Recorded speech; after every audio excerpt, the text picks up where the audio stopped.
sign. And again.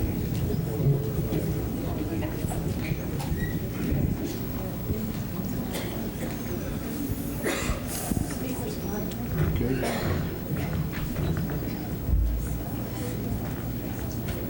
Our next, we have been waiting, I should say, we've been waiting 5 years to hear from our next speaker. Dr. Gary Gordon of Payson, Arizona, has been coming to Global Sciences off and on for the last several years. And we've been talking because I've been asking him, when are you going to be able to share the information that you've accumulated? As one of having one of the largest holistic medical practices in Northern California, he discontinued that about 5 or 6 years ago and started traveling the globe looking at various healing practices, various medical practices all around the world. And he told me when he was ready, he'd be able to share it with us, and I'm happy to say that today is that day. Welcome Dr. Gary Gordon right now, please, Mountain View, Arizona. Thank you, Dean. I take it as a great honor to share this information with such an exciting audience, because I know that they can handle it. That was one of the reasons that I've chosen not to do any lecturing for the last 5 years, because my interests have taken me down pathways that would not be entirely acceptable to my fellow physicians in general. And furthermore, since I was the founder of a group of doctors known as the American College for the Advancement of Medicine, along with a few of my colleagues some 25 years ago, and since that group now does chelation worldwide, with over 1,000 doctors being involved and over 1 million patients being treated, I had a responsibility to protect those doctors, since they respected me as a founder of that concept that EDTA chelation therapy could significantly improve circulation. I had to be careful because I got them into enough trouble teaching them that. In fact, I spent many, many years in courts of law defending my fellow physician, who obviously never could take the time to purchase the over 3,000 published articles that relate to EDTA in some way, because it's widely used in laboratories. And EDTA, which is a synthetic man-made amino acid called ethylene diamine tetraacetic acid, this substance was used in our blood transfusions for years because it would tie up the calcium and prevent the blood from clotting. When you donated your blood to somebody else, it would still be usable because EDTA was present. And furthermore, we had a problem in the Navy because we have to treat a lot of our battleships with lead-based paints to prevent them from deteriorating. So we have a significant amount of lead exposure to the people who paint ships. And the government was concerned to find out whether EDTA would be harming people when they were using it. So this is giving you some reason that there was a lot of publications about this magical compound, which has now benefited 1 million people worldwide. But my interest, once I found that although the AMA official position was that this was quackery and hogwash, and the FDA has done everything within their power to imprison any of us doctors who would have the courage to stand up and use this compound in our medical practice, the simple facts are that truth will out, and the substance is now used around the world. But it hasn't stopped our enemies, because we are obviously fighting a very tough fight, since 1 out of 2 of us still leave this planet from this incarnation from a thing that is related to cardiovascular disease. Stroke, heart attack seems to be our most popular way of going today. And since EDTA has a profound influence on the amount of blood going to your brain and your toes and all parts in between, there's obviously a reason for this therapy to be a threat to the establishment, since heart disease is a big business. And so we have, about 3 months ago, had a major high-level meeting held in Chicago in which our government was well represented with their efforts to stop this horrible group that I started 25 years ago, because we're becoming a real threat to them now.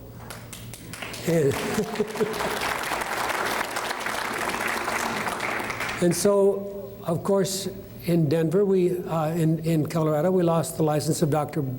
William Dole, who's a very competent, well-trained physician member of my group. And we have doctors being hassled across the country nationwide. But at this particular meeting 3 months ago, they saw us as such a threat that they thought they'd have to work together. So they had the Federal Trade Commission, the FDA, the National Association of Attorneys General, and the Federation of American Medical Licensing Boards all meet together in a room like this to discuss how could they stop this horrible thing that's gotten growing called ACAM, which some of you may want to save the phone number of the organization that I helped to found 25 years ago. Amazingly enough, since it has something to do with taking lead out of people, we call it 1-800-LEAD-OUT. That's a hard phone number to remember.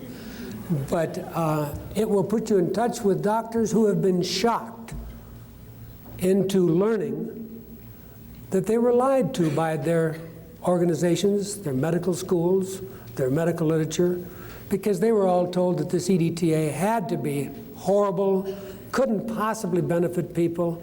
And if it did people, it must be very toxic. It probably takes a chance of killing you. I mean, they do everything to brainwash doctors from joining this movement. And unfortunately, economics have made it impossible for many doctors to join, because insurance companies not only will not pay for it, if an insurance company becomes aware that a doctor is offering it, the insurance company turns them into the authorities, so the doctor will be up facing possible charges that can lead to the loss of his license. So, in spite of the incredible efforts to stop this movement, the exciting things that I can report is that we now have over 200 new doctors come every 6 months to the academy to learn how to do EDTA chelation therapy.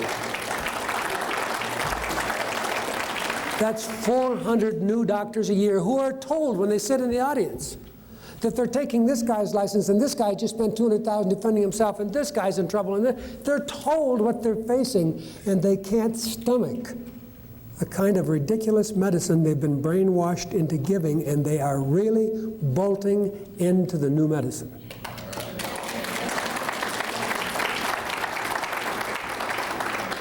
And of course, you folks really control that, because what the public wants, the profession will begin to offer. There are significant hurdles. The good news, which all of you are aware of, is that there has been a major study published 3 years ago by the New England Journal of Medicine, which showed that more of us today are choosing to dig into our pocket and pay cash for unapproved medical services than are currently using our covered lousy care and going to see the MD for the terrible care that he's able to offer, because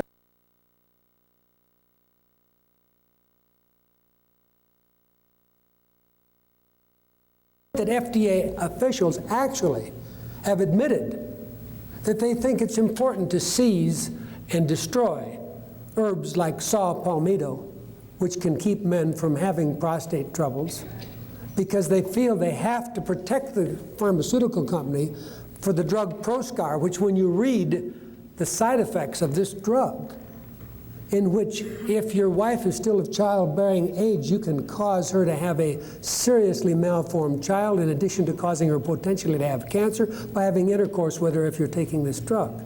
So it's not a very pleasant drug, and furthermore, it never worked as good as the natural herb did, but the FDA official admitted that they nonetheless felt impelled to seize the safe substances, PyGM, Africanum, as well as saw palmetto, and all of these that any of your health food stores can point any of you to in a tenth of a second. If you have a loved one who's being told that pretty soon he's not going to pee well enough and the urologist is going to get to operate on him, this is just common knowledge, and it goes from this and it spreads in every direction. The public is now aware that alternative medicine, which is an unfortunate term for us, but it's what we now use in America because several congressmen whose lives were changed with alternative medicine chose to give us a national office of alternative medicine at NIH, where we get 10 million while they get 100 billion, but at least we're there. And it's causing a lot of consternation amongst our opponents that we are even having the credibility of having an office at the National Institute of Health. But it puts us in a polarity thing. The very word alternative suggests that you're never going to need the medical profession again, and I don't wish to take that position.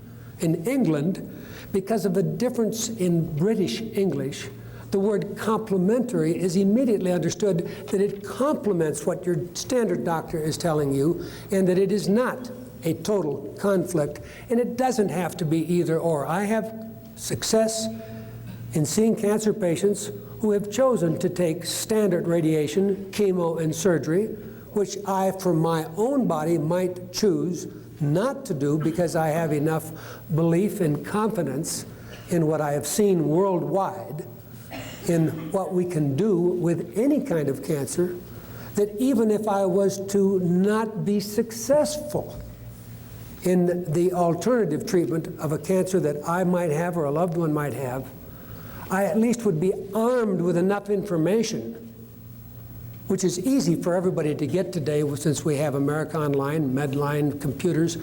All of you can have this information. I would know in advance, before somebody talked me into a $250,000 autologous bone transplant, which is extremely painful, that it would have that much chance of success. Although we have in this state a lady by the name of Ann Frome who went through $300,000 worth of standard therapy and when sent home to die, having never heard of the word alternative cancer therapies, on her deathbed, paralyzed, with cancer throughout her entire body from her breast, which had chewed up the bones so bad in her spine that she could not lift an arm off the bed, was finally told by a dear friend, "Ann, didn't you know there's a connection between nutrition and cancer?" She said, "Tell me about it." This is after autologous bone transplant had failed, all chemo had failed, nothing left of this person, and she's now a radiantly healthy individual. And her phone number is 719-593-8694, and she does have a ministry so that she can share with people a story that I won't have time to get into in depth today, to tell you that she did all the things that I considered to be the right thing, but I continue to learn. That's why I go full-time to meetings, because we can only accept and utilize those things that make sense to us personally. And because of our limited background and understanding, many of us who might be offered astragalus or might be offered a Chinese herb, if we're facing death with lymphoma, might reject it out of hand because we don't feel too Chinese, we don't understand it, we don't understand how the system works. When they tell you, as Dr. Deborah Banker did, that when your eyes are in trouble that you have either kidney or liver that you need to look at, that's not understood by us, so we can still get well. You don't have to get well with any one approach. The important thing is that you find an approach that is acceptable to your belief systems and for your level of spiritual involvement is appropriate for you, and it will change, because remember, they have fouled up our earth significantly. We can prove that with one simple statistic. Today, everybody is aware that sperm counts have dropped 50% in the last 20 years worldwide. So you don't have to be a genius to know that they're doing something really wrong for all of us.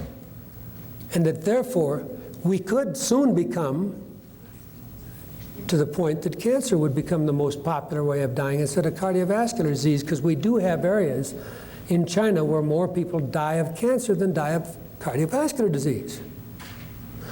Now, I was lucky enough to get sick early in life. Started out with enough problems that I had an ulcer by age 12, and I had stuttering and cross-eyed, and I had serious heart murmur. And when I went off to college, I was very fortunate because my brain was still working. I was accepted at the University of Chicago. As a university student, while I was on my 16th birthday, I entered that school, and I had only completed that time 2 years of high school. But they were advanced enough that they said, well, since you've got this heart problem, this lousy health, they put me into a swimming program, and I swam every day, and it was a very beneficial thing for me, I believe, to this day, in the power of exercise. But it didn't get me around the underlying problem. So because I got out of medical school at age 21 and I was practicing fairly early, and like any young doctor today, we're all in debt when we get out. We work our fannies off to try to get out of debt. And so I got into some fairly heavy, stressful things. I did a lot of emergency medicine, 24-hour clinic where I lived as the only doctor in the clinic and saw people at 2 o'clock in the morning, sewed them up, took care of bullet wounds at 4 in the morning. I've been there and I've done all these things. But at age 29, I had disabling angina so bad I had to give up my medical practice and close it. At that point, I was the only doctor in a Northern California town. And as the only doctor, it was my luck financially that they would decide to build a $110 million dam right up country from me and have a helicopter to fly me back and forth to take care of all the wounded. And so I was a well-paid, overworked country doctor in which I never had a night that I slept through the whole night, because there was always somebody that, because they worked 24 hours a day, they expected me to sew them, take care of them, all the wounds. So I was busy, and so at that point I had to give up. And so I had always liked medicine, but I was dissatisfied at that point in my medical career, and I thought, well, I really liked scientific part of medicine, I thought, and radiologists. It always seemed to me to be quite scientific, so I went into radiology, because at least there you go home at 5 o'clock and there's never any phone calls at night, with rare exception. So I went down and entered Mount Zion, San Francisco, radiology residency, and I was seriously thinking about letting these guys play around with my heart disease, because I could hardly keep my hand above my head more than 60 seconds, and I was pretty sick. But at the end of a year at Mount Zion, San Francisco, I had kept my own little notepads as to how successful we were at treating heart disease, because in those days, 1964 at Mount Zion, they were still doing the Weinberg operation, which is now known to be pure quackery. And it turned out that we were killing 1 out of 2 on the table. And so the good Lord took care of me and said, Gary, you need to move on. This is not where you need to be. And as it turned out, the decision was made easily for me, because I had gone there mainly to be a diagnostic radiologist. I had no interest in treating cancer with radiology. At the end of the first year, they said, we've just been given millions of dollars to fund the new cancer center, and you're the only second-year resident. You have to go there and start treating cancer. And I said, adios, goodbye. And as the good Lord directed me to visit my father, who was an osteopathic physician in Las Vegas, the following week, I was lucky enough to meet the world's expert on trace minerals. And so for the next 20 years, I could lecture and become smarter and smarter on what chromium and selenium and boron and zinc and magnesium. I know everybody in the world who knows anything about trace elements. I finally became the director of a laboratory. We had offices in Japan as well as in Europe. I lectured worldwide and went full-time to meetings, working with doctors to teach people that magnesium is the key factor involved in not dying of a spasm of a blood vessel. And a spasm of a blood vessel is one reason you have a heart attack.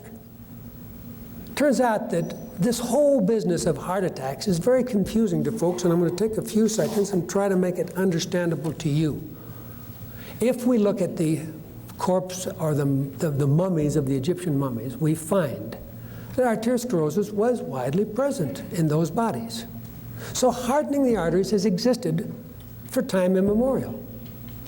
But if we look at diagnosed heart attacks, it was only in this century that we had President Eisenhower have 7 heart attacks while he was in office, And his cardiologist, Paul Dudley White, wrote in a New England Journal stating that if doctors watched very carefully in their practice, they might diagnose 1 or 2 cases of heart disease in their entire career.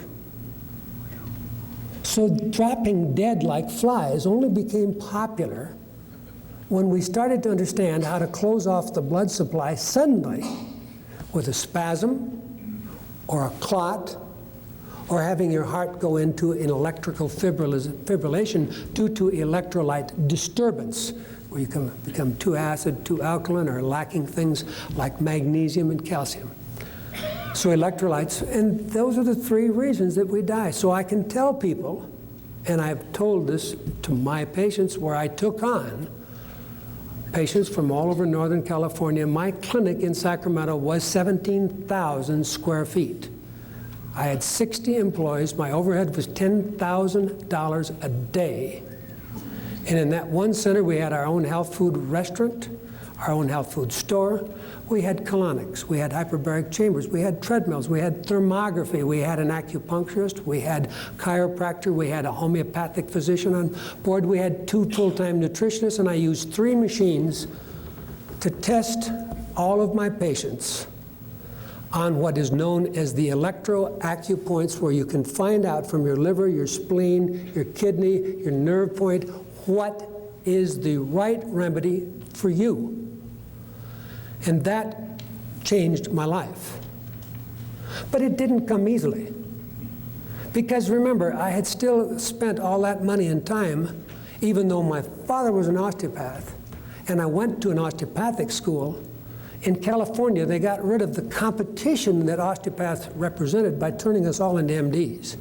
So I'm an MD, an osteopath, and now, thank heavens, in Arizona, I'm a homeopath.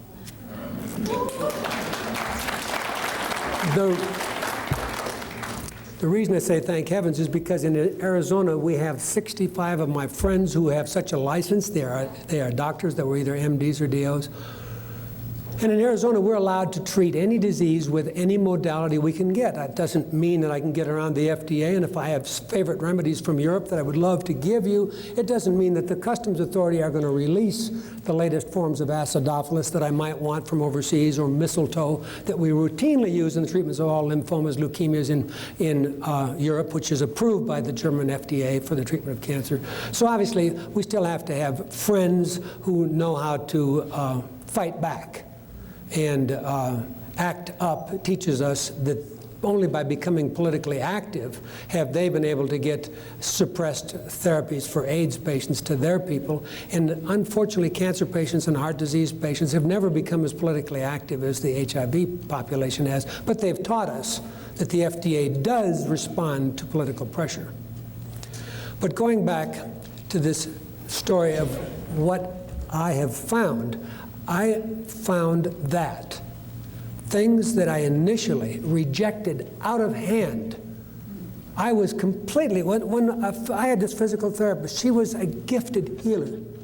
Joe Montana came over all the time to be treated. All these people would come to my office because this lady was gifted, and she would say, Dr. Gordon, can I send home the patient with a magnet so they can treat themselves at home with a magnet? And I'd say, do you have any idea how much trouble I'm in already?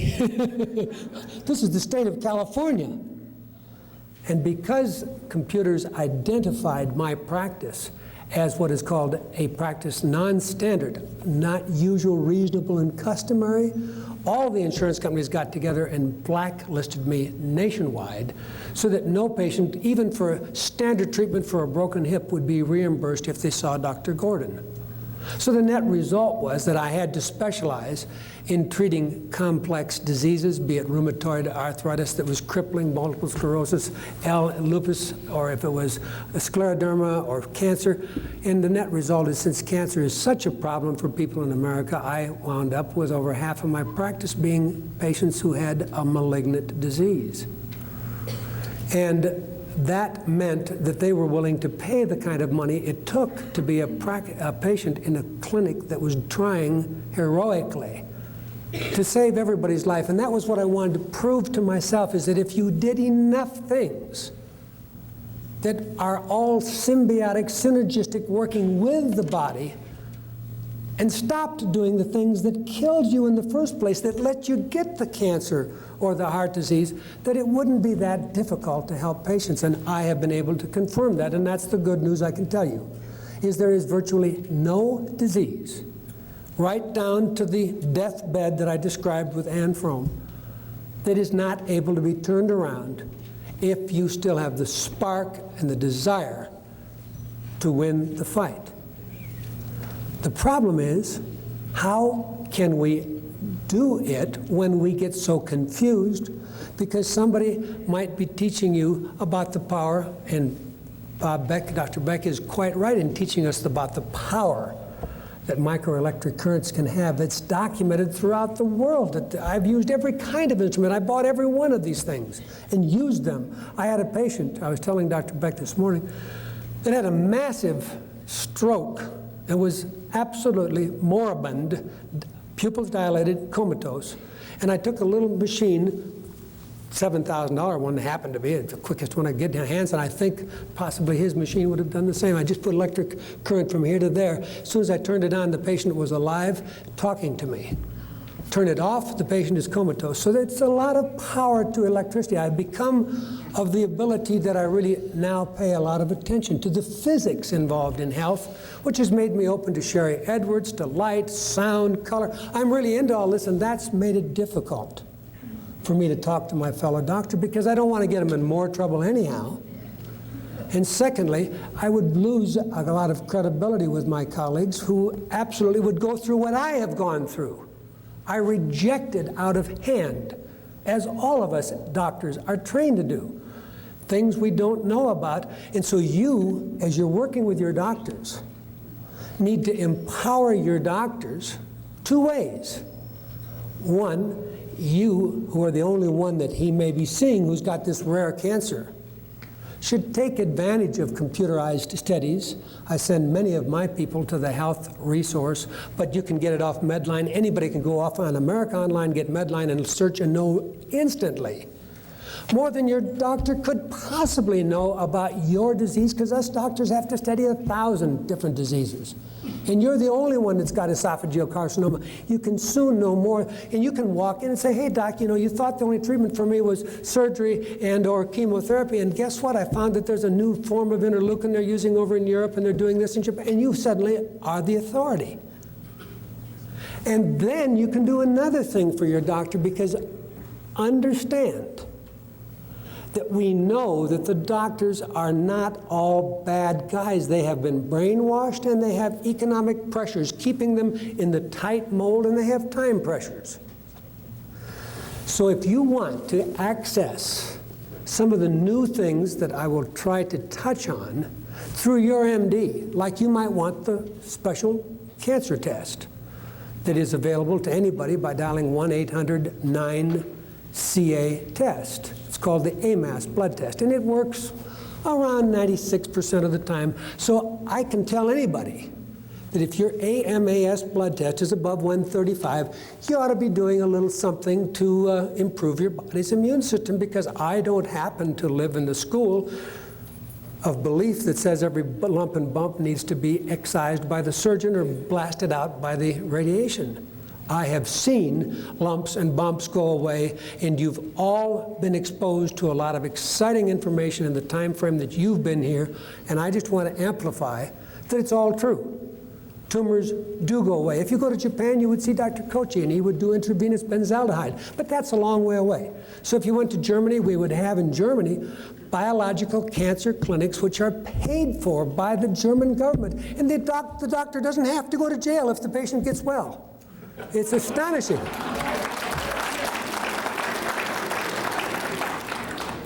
And there we might use things like hyperthermia. The list goes on, and I can tell you that we in America are somewhat ahead of my colleagues in Europe on our nutritional savvy, because we have had available to us through our health food store a tremendous amount of information. And if you folks are just reading any of the magazines that come across, you're getting good information. When you learn that ginkgo biloba is good for memory, folks, there are books on ginkgo biloba. There is absolutely a company going for full FDA approval for ginkgo biloba, because it will that provably help save vision and increase blood flow to your brain. And all of these things that you hear about, smatterings here and there because you're all busy with your life, are mostly true. The problem is that it's not true for everybody. That's what we had when I got into chelation. We found 85% of patients would provably increase blood flow if they would take 30 treatments. If they would take 50 treatments, we'd be up to 90% provably increasing blood flow. Slight problem. You're coming to me because you're losing your memory, and all I'm getting is better blood flow to your leg, and now you can pass the treadmill. So I've opened up your heart and not your leg, but maybe your head didn't open up. That's very discouraging to you, the patient, who've spent the money, over $100 a treatment, sitting there 2 to 4 hours for each of these chelation treatments. But when you learn other things about chelation by reading the books that are out today, they're in every store. For years, mine, The Chelation Answer, which was published by M. Evans and Company and co-authored with Morton Walker, was the only book out there. But now there are many, many books since we've treated 1 million people. And I can now tell you folks the real truth, which I was unable to state when I started the chelation movement 25 years ago. Because today, good news for all of us, we have it acceptable in the media to talk about life extension, longevity research, anti-aging medicine, folks, has arrived. 25 years ago, when I became an advisor to a foundation that was researching infinite survival, that alone was enough to tag my license for possible removal in the state by merely being an advisor to a group of PhDs from university level who wanted to research the possibility that if we used our collective intelligence, just like we put a man on the moon, we might really be able to understand human aging process. And all of us feel no different than I, at age 61 today, feel now when we're 125. And I truly believe that that's all within grasp, rapidly coming. I'm a member of the A4M, that's the American Anti-Aging Medical Association. We meet every December in Las Vegas. We'll have 1,200 doctors there this year. And we're starting a new board of anti-aging medicine so that we can test doctors for competence in this field and protect the public from excessive claims that because of economics, doctors are merely human. And if they get excited and they take shots of human growth hormone themselves and they suddenly feel much younger and better, they're convinced that that's what everybody needs. I have been fortunate enough to learn to trust the work of Dr. Reinhard Voll when he found that an electric galvanometer, just measuring the electrical reading at all of your acupoints, would tell me not only if your reading is extremely low in the lung and doesn't come up, that there's a high probability that you could develop lung cancer. And as a radiologist, I can tell you, there's a 7-year time lag from the time the initial cancer is growing until it becomes large enough for me as an expert in radiology to see it on your x-ray. So you had 7 years, you could have saved your life. Obviously, I've said here today, that if I'm lucky enough to get you to stop doing the stupid things that you're doing, I don't have to have really powerful bullets to heal you. But since most of us are pretty addicted to the mistakes that we make, and the foods that we're allergic to are always our favorite foods, the ones that we really are hooked on are the ones that are doing us the biggest damage, and we can prove that. So it's not easy to give up our bad habits, but we can test that electronically and take a reading on your lung point and then have you hold a chocolate bar in your hand or put it under your tongue, and if your kidney or your lung reading goes to 0, you might be able to give up your chocolate. It's possible, you know, with information. But as a doctor, I can tell you, I found initially this to be so frightening, this concept that you could electrically measure things, that I thought some of my doctor colleagues who got involved in it, I thought they had a screw loose, and I was really sorry for them. But one of them was a fellow member of the original founding board of my association. He was trained at Harvard Medical School, and he took Christmas Eve to come to my house with a device quite similar to the one that Personal Health Service has back sitting on the table to test me on my points, because he said, Dr. Gordon, I know you don't believe in this stuff, but he says, I know how important you are to the future of alternative medicine in this country. And he says, I can't sleep well knowing that you might have a significant undiagnosed organ failure in which a kidney reading is terribly low or a gallbladder reading is very low. He says, I won't feel good. So he drove from San Francisco up to where I lived on the other side of Sacramento to test me, and it got my attention.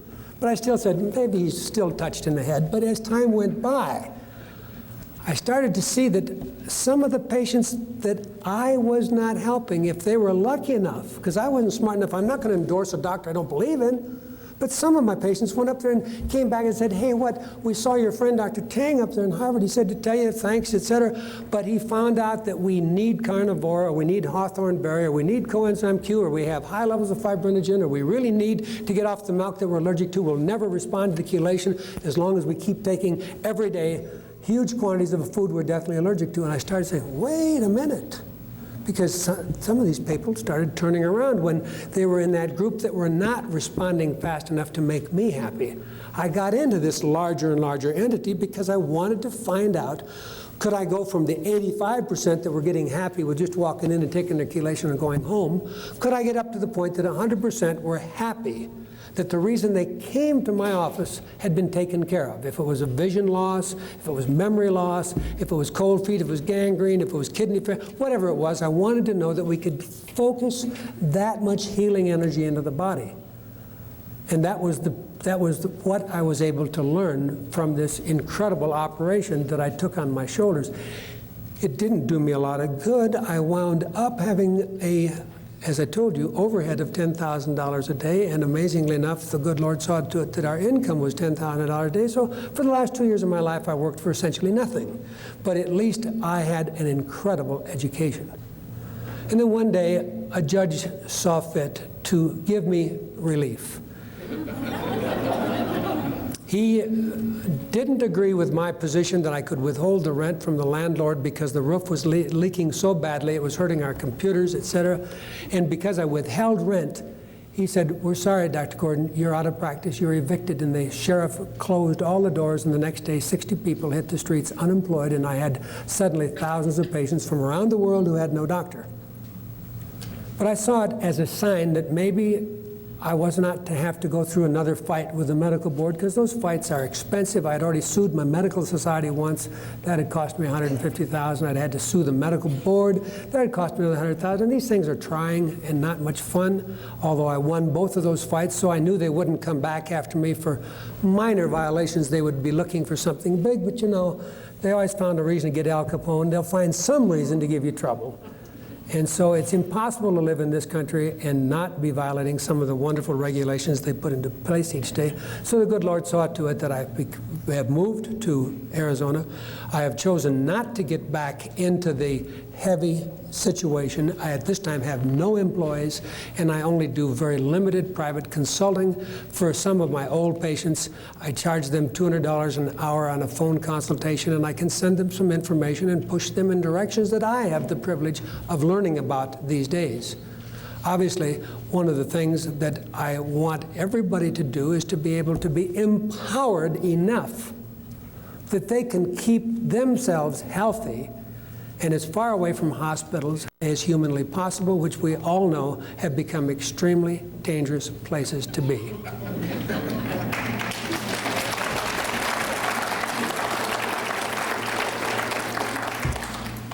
So, by my joining many different organizations, the American Holistic Medical Association, the American Academy of Environmental Medicine, the American College for the Advancement of Medicine, the American Thermographic Society, the list goes on and on. The Anti-Aging People, the International, I'm Vice President of the International Oxidative Medicine Association, where we specialize in the treatment of human diseases with oxidation using hyperbaric chambers, oxygen treatment where you exercise while breathing oxygen, intravenous ozone, ozone bags, rectal ozone, ozone in the ear, ozone any way you can get it, ozonate your water, ozone your swimming pool, and on down the line, intravenous hydrogen peroxide.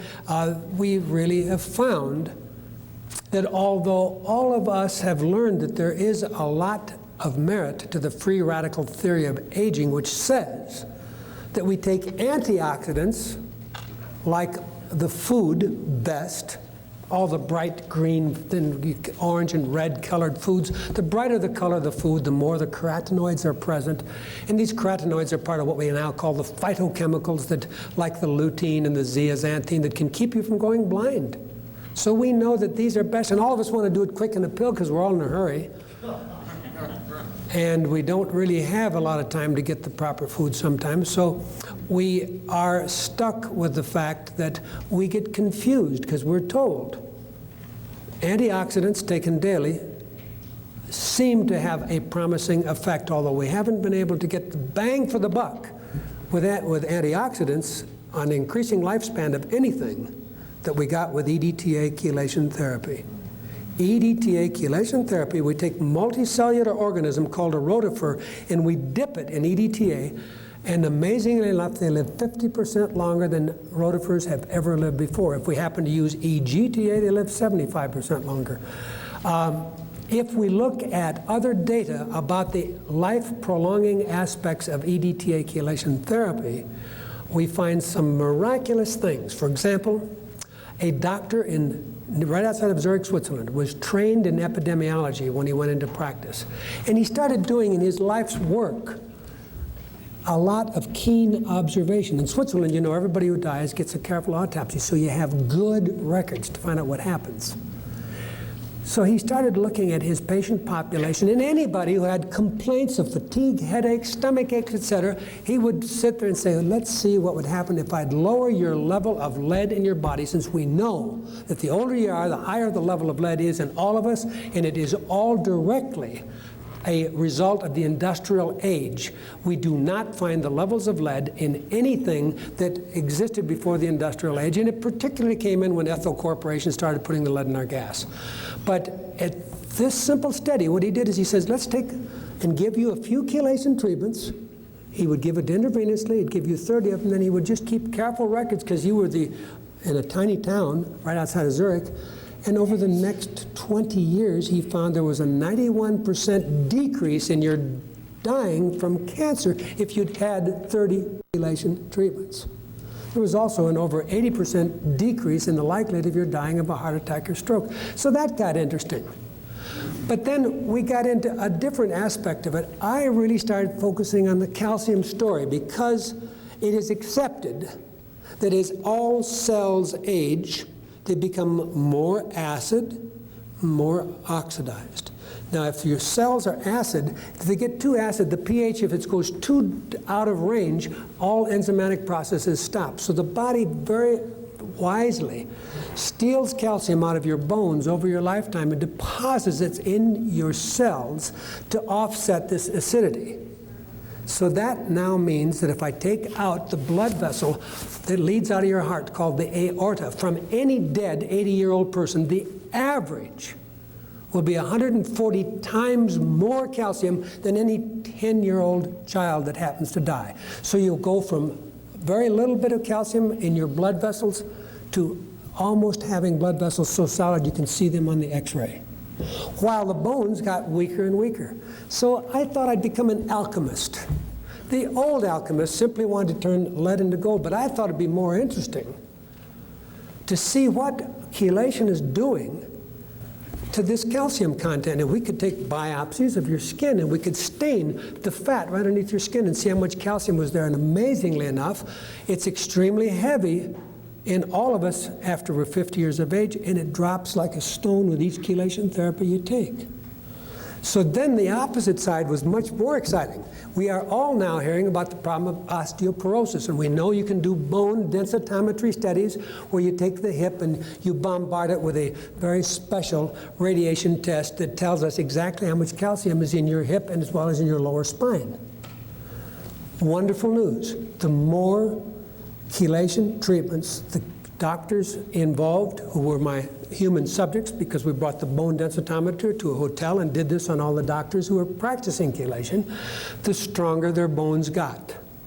So now we had proof that we were helping reduce the pathologic accumulation of calcium from soft tissue and putting it back where you want it. So if you want to have one simple definition of staying young, you want to have solid bones when you're 90 and 100 years of age, and you want to have soft, flexible arteries. Makes good sense. And obviously, as you turn all of your tubes into stone, it markedly impedes the ability of those vessels to have the flexibility and the give that we need. So I then got into another study. I started looking at, it wasn't enough just to get your feet warm again and now have you pass a treadmill. If you were running on a treadmill before, your heart showed that it wasn't getting enough blood and they wanted to operate on you. If I gave you enough chelation, I could usually get you so you didn't need any bypass surgery.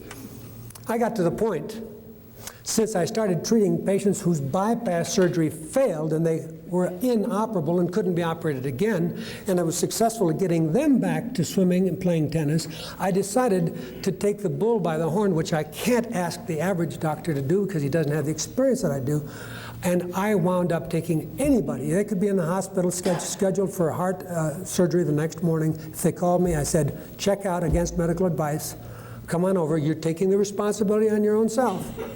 But I could tell you, in 2 years, I had one patient that needed to have bypass. He kept getting worse while I was doing this. But the good Lord intervened. I, as I say, am skeptical about all these new things, and when I got involved in the oxidative medicine, I said, wait a minute, that doesn't make sense. I spend my life taking vitamin C, vitamin E, beta-carotene, all these carotenoids, and now you're telling me I'm going to treat the patient with an oxidant while I've been telling them to take antioxidant their whole life. But I went and looked into it. And as luck would have it, there's a ton of information about simply using intravenous peroxide with provable before and after carotid arteriograms showing the arteries opened up. I went back, and the guy who was getting worse and worse on the EDTA, I put in intravenous peroxide, and the next morning he jogged 2 miles. And so all of a sudden, this is how things happen to us doctors. As I told you, I resisted this crazy electronic testing because I understood the Chinese knew acupoints, but I hadn't studied them enough. I've now gone to hypnosis society meetings, acupuncture society meetings, East-West medicine, Occidental research. I go to meetings routinely in Germany where we have 19 recognized subcategories of biological medicine. That's what we call it in Germany. I know the top people in the world doing cell therapy. I can tell you their research is valid. Their patients are extremely happy. The results are extremely exciting. We are now getting to the point that we'll be able to have you in America take a poor man's version of these in the form of oral tissue products made in Canada, which FDA has allowed in this country and are sold in this country by a company called Nutricology. So anyhow, anti-aging, there's so many aspects of this whole story of biological healing. But to go back, I wound up finally saying to the company that had made this device in Germany, and I happened to be at a conference in Germany attended by 250,000 other people. It has 9 acres of exhibits. And it's in Dusseldorf every year. It's called Medica. And at that conference, I saw the latest from Johannesburg, the latest from Finland, the latest from Moscow. Everybody, and they had English speaking, and I could see everything in the world. When I told them I was from America, they all kind of laughed up their sleeve because they knew I couldn't bring any of those things into this country. They had no interest, frankly, in giving me their literature. They kind of held the literature back and said, we'll give it to the people that are from Australia and people from England, and other people can buy it. You can't have it. So I've wound up getting a business card with a foreign address. But anyhow.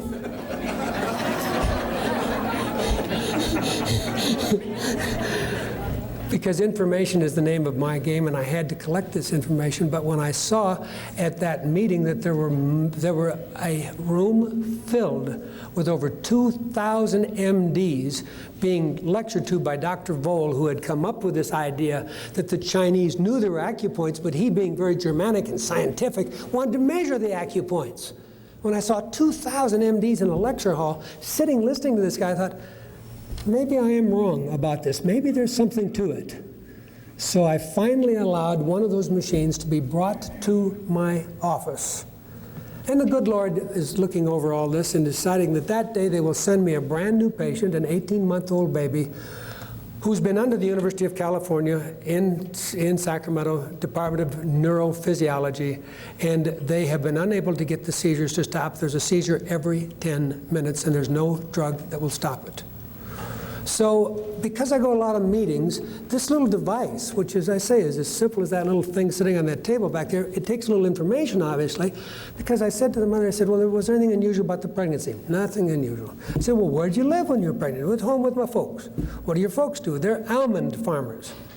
Well, I'm in Northern California. I know what almond farmers mean. That means poison, because they use sprays like crazy. I said, would you please go home and get the sprays that were used on the farm while you were home with this baby in the gestation period? And she came back, and I took that and I put it on the tray of this electronic testing thing, and I took the baby's nerve point, and the reading immediately went to 0.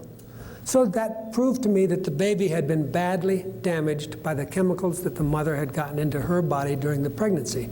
Now the only next step you have to do is you have to go to these crazy meetings that I go to, and you find out that you can be a homeopath, and you can take a poison and make it so dilute that the body will use it as a medicine. So if you have lead poisoning, I can give you 1 to 1 million lead, and it will cause you to excrete lead in your urine. It is like telling the body, please work on this problem. So we simply used the device and made dilutions of the poison until I found the dilution that perfectly balanced that nerve point instead of killing it, and sent the baby home with those drops. And immediately, I get a call the next day. We're down to 2 seizures a day.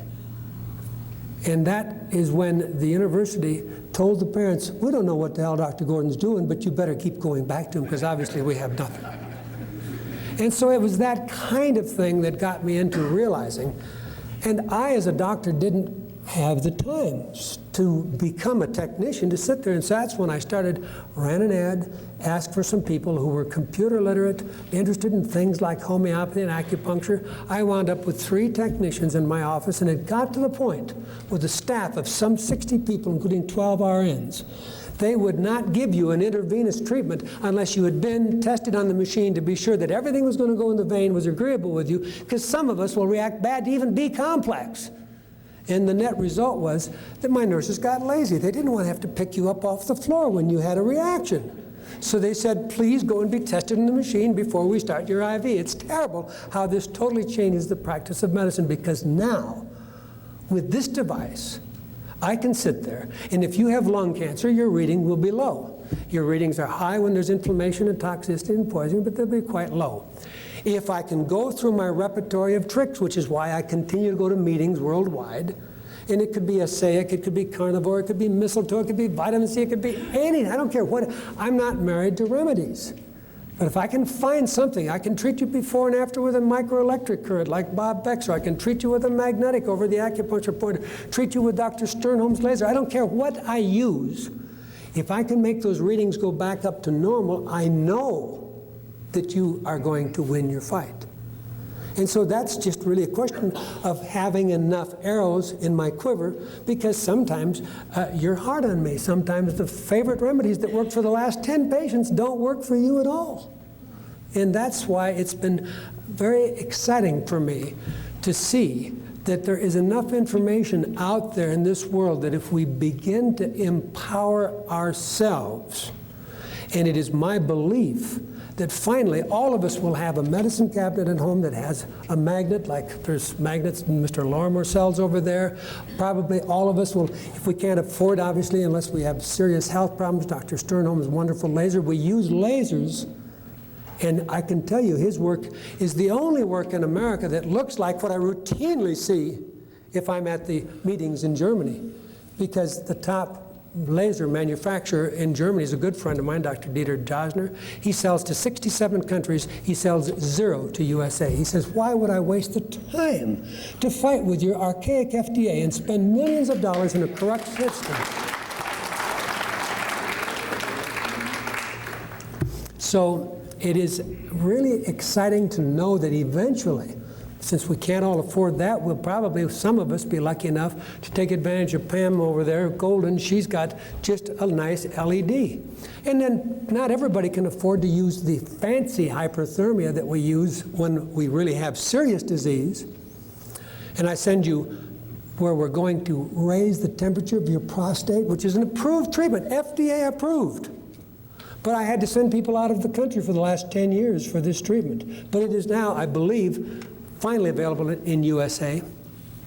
But hyperthermia, we have a simple device at the rear table way over there where a very bright guy has got a light system, and that light system is taking John Ott's work, and we all know how important full spectrum light is, but he happens to sell a little rectal device that FDA has approved now to treat successfully hemorrhoids, but it has a side effect.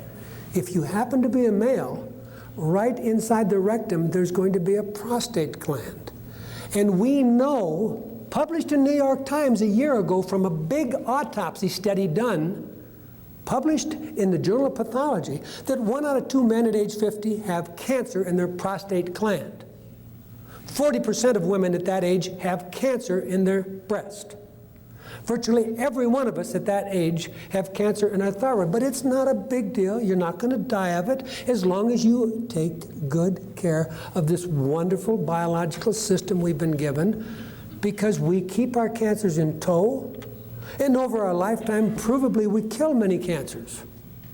We have proof that many people have heart attacks, and they don't even know it. They think they had a flu. I did an autopsy, a 91-year-old man when I was in my training in Boston. He, every day, had climbed up and down those hills in Beacon Hill, the steep part of Boston. He had walked 5 miles every day. He had 7 proved heart attacks, has big scars on his heart, and he'd never been sick a day in his life, never gone near a doctor, never used a hospital. Those were just the days he felt a little under. He thought maybe his moon and stars were out of alignment. But if we look at self-empowerment, we have to have information. On the table in front of, would you raise your hand, Pam Golden? On her table, she has a book that I helped put together with a very nice friend of mine, Mr. Burton Goldberg. Took $2 million of his own money, interviewed 350 of my crazy doctor friends, and organized all the information from aromatherapy to the use of ozone, to the use of chelation, to the use of prayer, meditation, biofeedback, new methods of dental therapy. It's all in one book called The Definitive Guide to Alternative Medicine, which every Sam's and Price Club across the country sells for $36. And if you don't have one, you can call them, the publisher, Future Medicine, at 1-800-641-4499, and they will charge you more, but there's an advantage to paying more because they will give you a video and audio, a free subscription to a couple of the magazines that they turn out, and they are on your side, and they are taking on the FDA, and they are giving you the information that you want about how to treat cancer and everything else. So as we look around the world, there are lots of books. Anybody with any disease today can walk into any of the major bookstores, and the answers that you are looking for are sitting there. Your problem, of course, is you're frightened. You've just been told you've got this horrible disease of thyrotoxicosis or cancer or multiple sclerosis, and you don't have any idea who this author is. And the problem, of course, is that to all of us mere mortal doctors, including myself, I'm not going to use the new things that I still haven't become comfortable with. So I'm only comfortable with this spectrum, and if I have you call any of the doctors in my group by calling 1-800-LET-OUT, many of them are only going to be comfortable with this much. But if you empower them to say, look at doctor, I am taking responsibility personally for my cancer. It's between my God and me, and I'll even see an oncologist so that they can tell me all the wonderful things that frying my brain will do in radiation. So that way you can protect a doctor, because remember, it is extremely difficult in this country for any doctor to come out of the mold, because the nurses in that room and the office girl at the front desk both know. If you walk in and say, I don't want to see the doctor because I got prostate cancer, I hear he can help me. If one of those people later should wind up not coming to work for a few days and have to be let go, they can turn the doctor in, can't they?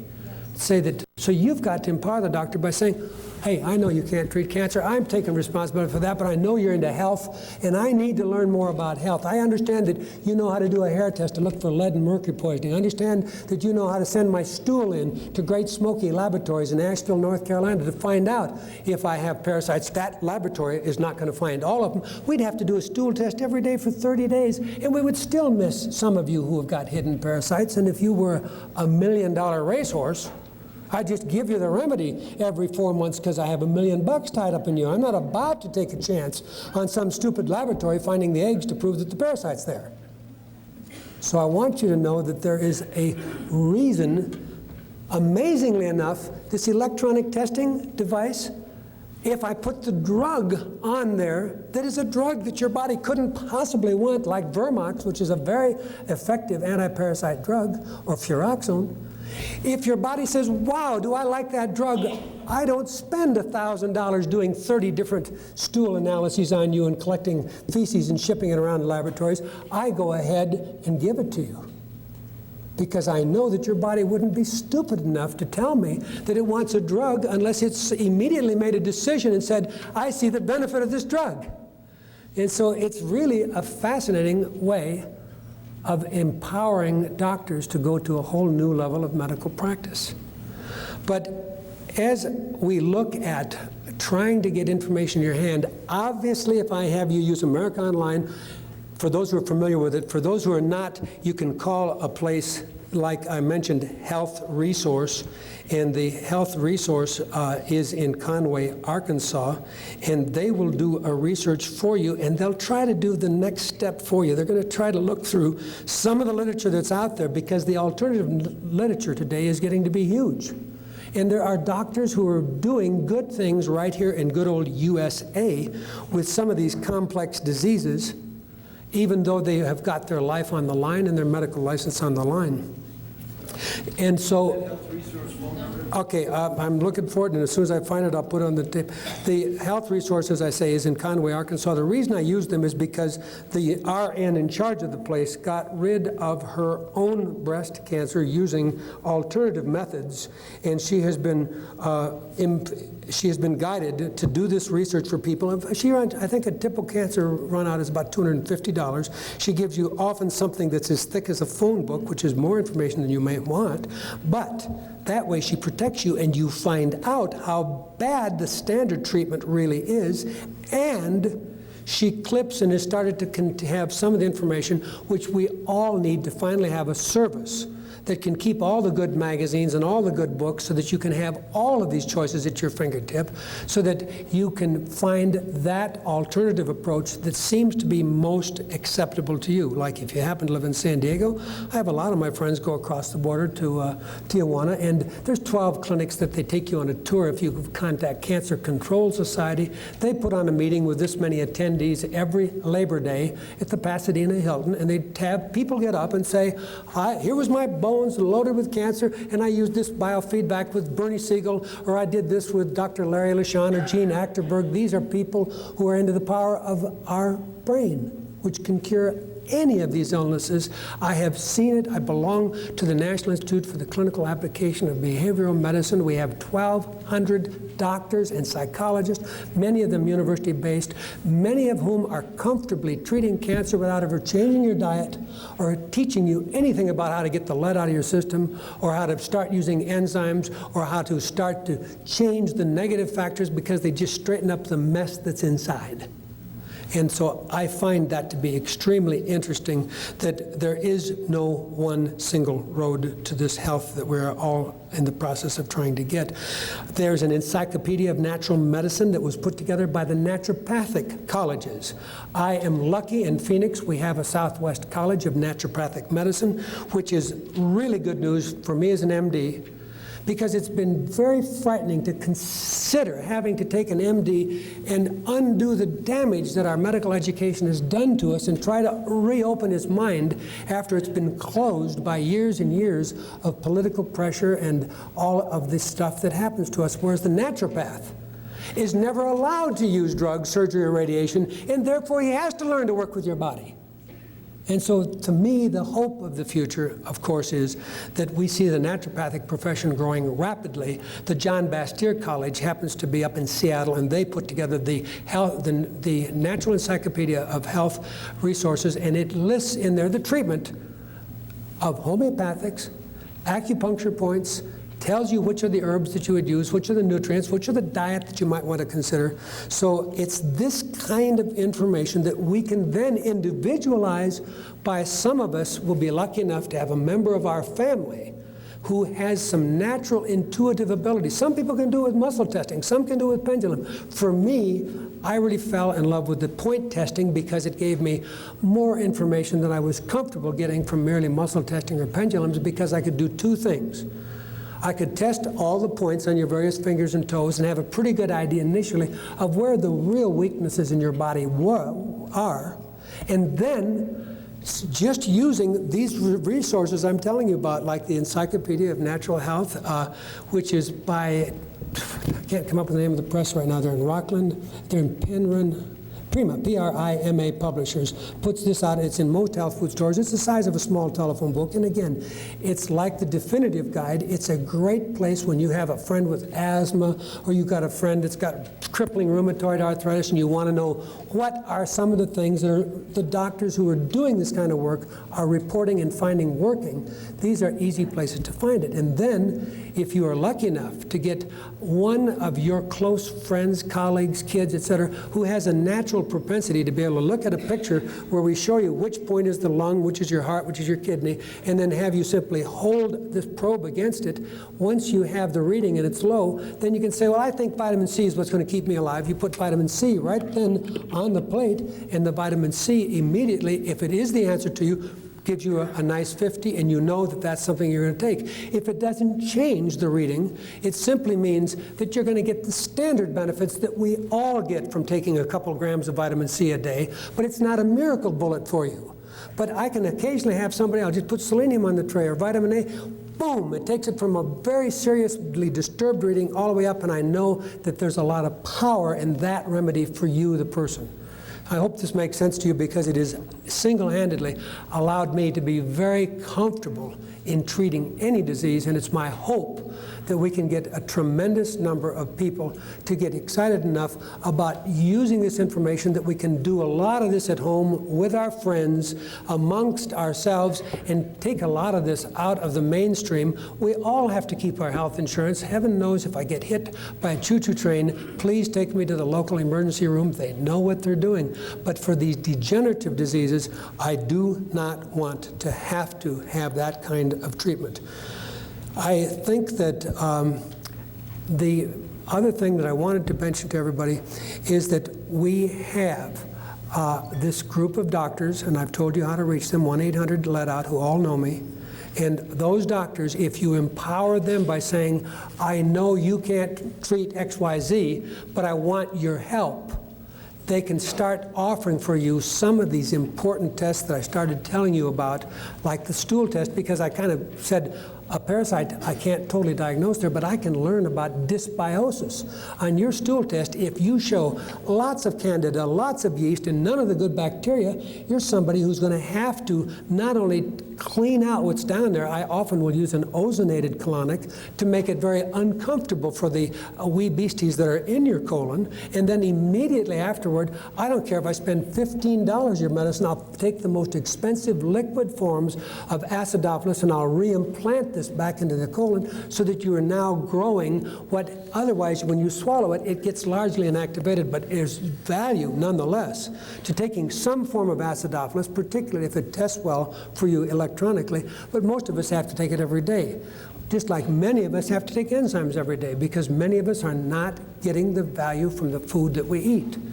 And the poor man who can't afford to do all this testing has got to learn how to buy a book on 4-day food rotation and learn that buckwheat is from rhubarb family. There's no wheat in it. So if you take triticale one day, amaranth, quinoa, and buckwheat, you're not getting any wheat at all if you're allergic to wheat. And we have to get people to learn how to take the foods out that are making us sick. Some of us, by a good food diary, can learn what's making us sick by going for a short time, like a month, on an exotic diet of foods that you hardly ever ever have eaten. And that could be everything from parsnips to rutabagas to pears, whatever things you are not normally eating. Live on them for a month and then try to, one at a time, only one in a day, reintroduce the foods you now are living on. And as soon as you take that potato or that milk or that wheat, and now your heart's racing or your blood pressure is going up the sky or you're wheezing the next day, you can say, aha, I think I began to find. So food allergy testing can be done by blood, but you can do it electronically. It's been really great being here with you. I will be around through tomorrow afternoon. I'll be happy to try to answer some of your questions that you have and get some of the information I didn't get to you. And I will give you a phone number and address so that if you have to write for a list of some of these phone numbers that you didn't get here, because I know it's hard when I'm so many things I wanted to cover, if you send me a self-addressed envelope to my home at 901 Anasazi, A-N-A-S-A-Z-I Road in Payson, P-A-Y-S-O-N, Arizona, 85541. A self-addressed stamped envelope enclosed. I will get you a list of some of these phone numbers I didn't get a chance to touch on, but about a third of the ones I wanted to discuss today. Thank you all for being here.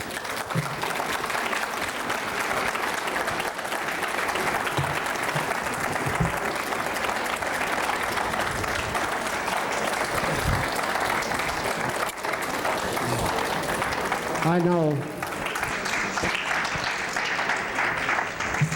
Aren't you glad he was finally able to share with us all of this? What a pioneer. Thank you very much, Dr. Gary. Folks, come back early because the next speaker is something that he led into, and you'll find that out at 1:50. Better get back here about 1:47.